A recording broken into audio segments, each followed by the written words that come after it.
Oke pemirsa, kita laptopnya udah nyala. Ini enclosure-nya ya, kita taruh di sini. Kemudian kita mau eksperimen pakai dua kabel ya. Kita eksperimen menggunakan dua kabel. Yang satu USB Type C, USB A ya, USB A ke Type C. Kemudian yang kedua nanti kita coba pakai kabel Type C ya. Ada dua kabel.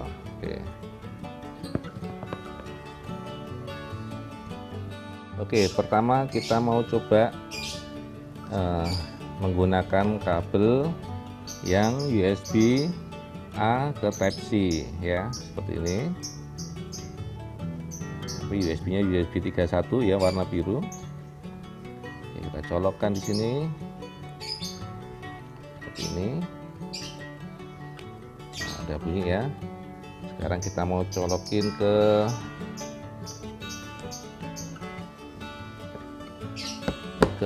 komputernya. Oke, sudah colok. Kita lihat berbunyi laptopnya ya. Ini belum ada tanda-tanda indikasi. Mana nih? Oh, udah nyolok ya. Nih udah ada nih ya, sebelah sini nih, bagian kanan bawah ini. Open device. Oh, bentuknya seperti ini ya, eksternal nih ini ya, external storage nih ya. Manufakturnya belum ada, belum kelihatan.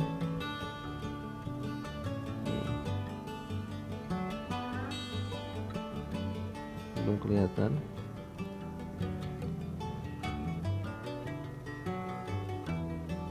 ya,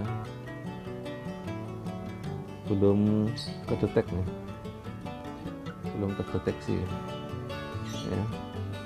Kita coba copot lagi ya. Kenapa belum terdeteksi ya? Kita copot lagi ya. Kita colokin lagi. Tuh, dia udah kayaknya drivernya, dia butuh driver nih. Kenapa butuh driver ya? Harusnya ini USB ada nih ya. Tuh, open device, eject eksternal. Ini ada tulisan eject eksternal, berarti sudah muncul nih harusnya. Eject eksternal. Nah, tapi di sebelah kiri ini belum muncul ya, belum muncul drive-nya ya. Sebelah kiri ini belum muncul drive-nya.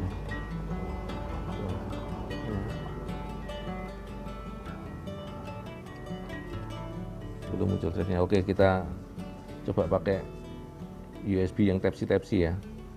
Oke, sekarang kita mau menggunakan kabel USB yang Type C.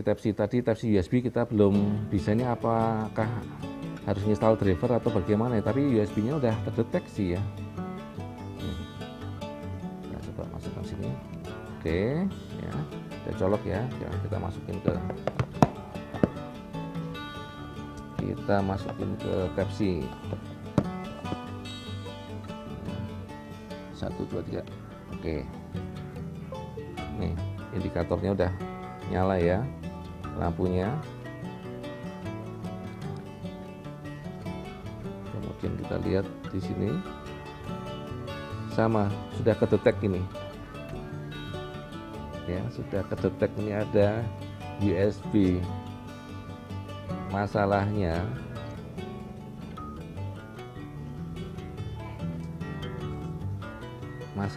sekarang kenapa drive-nya belum ada, belum muncul. Oke, kita cek dulu di sini minute disk-nya, coba lihat minute disk-nya, disk manajemennya. Dia ada UMAS inisial. Pantesan ya, harus diinisial dulu pemirsa. Nih.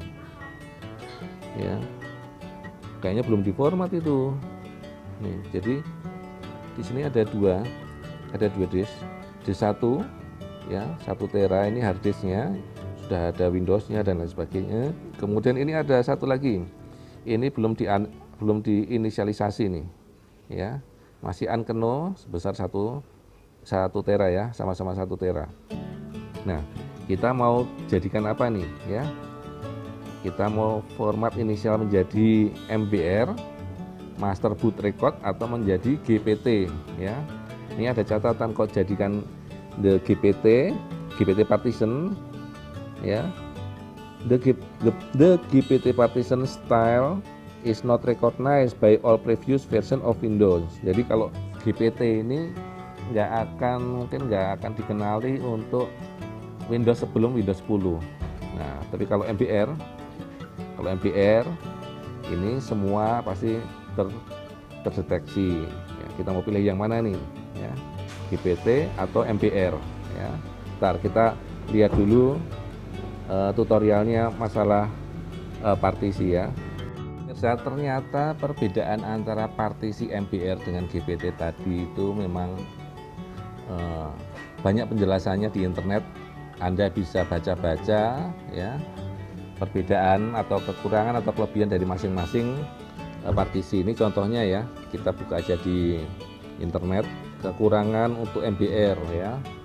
Nih, kekurangan MBR adalah partisi MBR hanya mampu mendukung media penyimpanan harddisk maksimal 2 tera MBR. Kemudian partisi MBR hanya mampu mendukung pembuatan 4 partisi. Jadi MBR itu hanya 4 partisi saja dan maksimal 2 tera. Jika ingin membuat lebih dari 1 partisi dalam harddisk, maka harus mengorbankan partisi primary yang menjadi extended partisi. Kemudian lokasi file system hanya ada di sektor pertama harddisk. Jadi jika terjadi korup atau error, maka komputer gagal booting, solusinya harus install ulang, tuh MBR ya. Nah, kemudian ada kalau GPT ya, kita langsung aja ke GPT.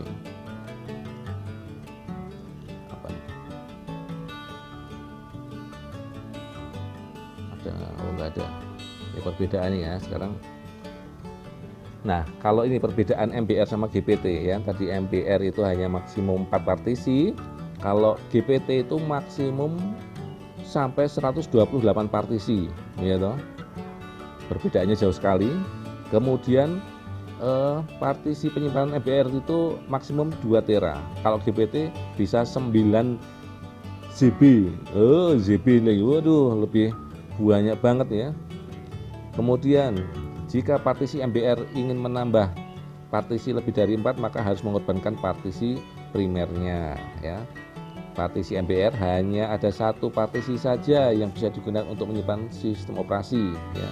Sedangkan partisi GPT, sistem operasi tersebut sudah di backup pada partisi lain sehingga lebih aman. Wow, begitu. Kemudian hard disk dengan partisi MBR hanya bisa digunakan sebagai sistem operasi ya. Kalau hard disk GPT hanya bisa digunakan untuk sistem operasi Windows 64 bit saja. Oh gitu ya. Untuk OS ya, kalau mau jadikan OS itu lebih baik ya kalau kita masih menggunakan Windows 7, Windows 2008 gitu ya pakai MBR. Tapi kalau sudah Windows 10 64 bit ya, pakainya GPT saja ya. Rekomendasi operating system untuk partisi MBR menggunakan Windows 7 ke bawah ya kan, benar kan? Sedangkan untuk partisi GPT bisa menggunakan Windows 8 ke atas. Windows 8 ke atas bisa, tapi Windows 8 ke atas sudah nggak banyak orang pakai ya. Windows 8-nya, tapi Windows 10-nya banyak sekali yang pakai. Kemudian kecepatan booting harddisk MBR lebih lambat dibandingkan GPT. Tuh bootingnya. Kemudian bahasa yang digunakan untuk MBR harddisk menggunakan bahasa assembler. MBR itu pakai menggunakan bahasa assembler. Kalian tahu nggak bahasa assembler apa? Ya, nanti kita lihat apa itu namanya bahasa assembler di video yang selanjutnya. Kemudian sedangkan untuk GPT sudah menggunakan bahasa C. Itu ya. Cara kerjanya kita nggak usah. Oke, kita tadi sudah tahu. Sekarang kita mau inisialisasi. Ya. Nah, pertanyaan lagi, kembali lagi ke sini ya pemirsa. Sekarang tadi SSD M2 yang kecil ini kita mau format menggunakan partisi apa? Nah, itu nih. Kalau GPT berarti dia akan Windows support 64 bit ya. Oke, kita ke GPT saja ya. Kita tes GPT ya. Kita okein. Oke ya. Sudah ya, udah diinisialisasi dari tadi merah menjadi sudah normal, tidak merah lagi. Hanya saja dia belum diformat. Sekarang kita mau format ya, kita mau format. Coba kita di sini disknya sudah muncul belum? Belum ya. Belum muncul. Inisialisasinya udah, tapi disknya belum muncul. Kita belum ada partisinya, belum ada. Kita mau bikin single ya, kita mau format ya. Oke, langsung saja kita fullin saja ya, full. Oke, nanti akan jadi drive F ya, drive F ya. Kita next, kita format. Nah, formatnya ini ini ada do not format ya, kita format lah sistemnya IFET atau NTFS ya. Nah, tipe file sistemnya ini ya, kita harus pilih yang mana nih. NTFS itu Windows support ya. Kalau FAT ini nggak semua support nih. Oke, NTFS saja ya. Kita kasih nama value-nya SSD 1 TB M2 deh, SSD M2 ya. SSD M2 kita kasih strip. Nah, quick format saja ya biar cepet. Oke, kita format ya. Di bagian atas ini masih sampai drive S data, kita sedang format ya, sedang formatted ya. Kita tunggu aja sampai selesai. Ini lampunya kedip-kedip ya, kedip-kedip lampunya. Ini anget nih, di bagian sini anget, mulai hangat, makanya tadi membutuhkan kayak double tip tadi itu adalah pendinginnya ya pemirsa, pendinginnya agak sedikit lengket tadi, nempel di IC nya supaya nggak panas. Sini dia masih muter-muter nih. Oh, udah selesai ya, ini udah warna birunya udah nggak kedip-kedip lagi. Kita lihat sini ya, drive F nya nih sudah muncul ya, SSD M2 sudah selesai ya. Kita coba lihat di sini lagi nih. Oke ya, sudah teralokasi partisinya, sudah ada ya, sekitar 1 tera 931 megaan lah, giga lah ya, sini udah muncul. Nah, sekarang kita mau copy ya. Kita mau copy yang sebelah kanan ini folder SSD M2 nya, kita mau copy. Contoh saja file yang cukup besar. Sebelah kiri ini ada file move ya, ukurannya 138 mega. Kita mau copy, nanti dia butuh punya speed berapa ya. Kita satu aja contoh ya, kita copy. Ini pakai kabel Type-C ya. Kita paste di sini. Paste gitu. Kita akan lihat berapa speednya ya. 1 2 3. Kenceng banget. Gak sampai 1 detik langsung selesai. Kenceng banget. Kita ulangi lagi, kita copy lagi. Jadi nggak sempat kita lihat progresnya. Paste ya. 1 2 3. 65 mega per second. 65 mega per second. Ya, kelihatan tadi ya. Kita lihat paste lagi, kita timpa. Ya, replace. Lihat ya di sini nanti berapa mega per second ya. Tuh. 294 mega per second, sampai segitu juga. Cepat sekali ya. Cepat sekali. ya. Itu pakai Type C. Kita mau coba menggunakan kabel USB 3.0 ya, 3.1 ya. Oke, kita disconnect dulu. Kita eject. Oke, udah hilang kan? Kita copot. Oke, kita lepas ya. Oke, kita pakai menggunakan kabel yang ini ya, Type C ke USB 3.1 ya, USB A tipenya. Kita colokin. Oke ya,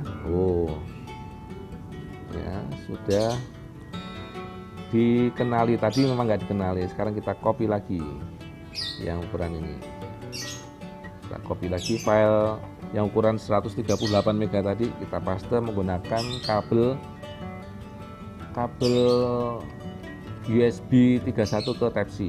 Kita paste ya, lihat ya, kita replace. Wah, kenceng juga ini. Kenceng juga ya. Kita paste lagi ya, kita replace 251 mega. Jadi antara Type C sama USB 3.1 itu kecepatannya juga hampir sama kesimpulannya. Oke pemirsa, biarlah tadi review sekalian pembuktian testing mengcopy file yang besar ya. Kita disconnect dulu deh, eject eksternal. Oke ya, menggunakan SSD enclosure ini mereknya Orico ya, harganya 150 ribuan dengan SSD M2 SATA, menggunakan kabel Type C ya, Type C ke USB 3 atau Type C ke Type C tadi sudah dibuktikan ya. Untuk ukuran 138 mega tadi ya, nggak waktunya hampir nggak lebih daripada 1 detik, set gitu saja ya. Oke, laptopnya saya tutup dulu. Tadi kita sudah eksperimen menggunakan 2 tipe kabel yang berbeda ya, menggunakan enclosure merek Orico dengan SSD-nya Vigen Turbo Smart M2 SATA ya. Nih, tadi Anda sudah melihat bagaimana kecepatan transfernya, luar biasa bukan? Nggak ada lebih daripada 1 detik itu untuk ukuran 130 mega itu langsung bisa tercopy dengan cepat sekali, kenceng banget pemirsa. Oke, ini sangat recommended ya, harganya juga murah, hanya 150 ribuan saja merek Orico ya. Kalau Anda butuh external storage yang butuh speed tinggi untuk games atau untuk menyimpan file yang besar-besar, nah ini dia, sangat recommended sekali dengan harga sangat terjangkau. Oke pemirsa, semoga video ini bermanfaat buat Anda, buat kalian semua ya. Semoga bermanfaat. Terima kasih.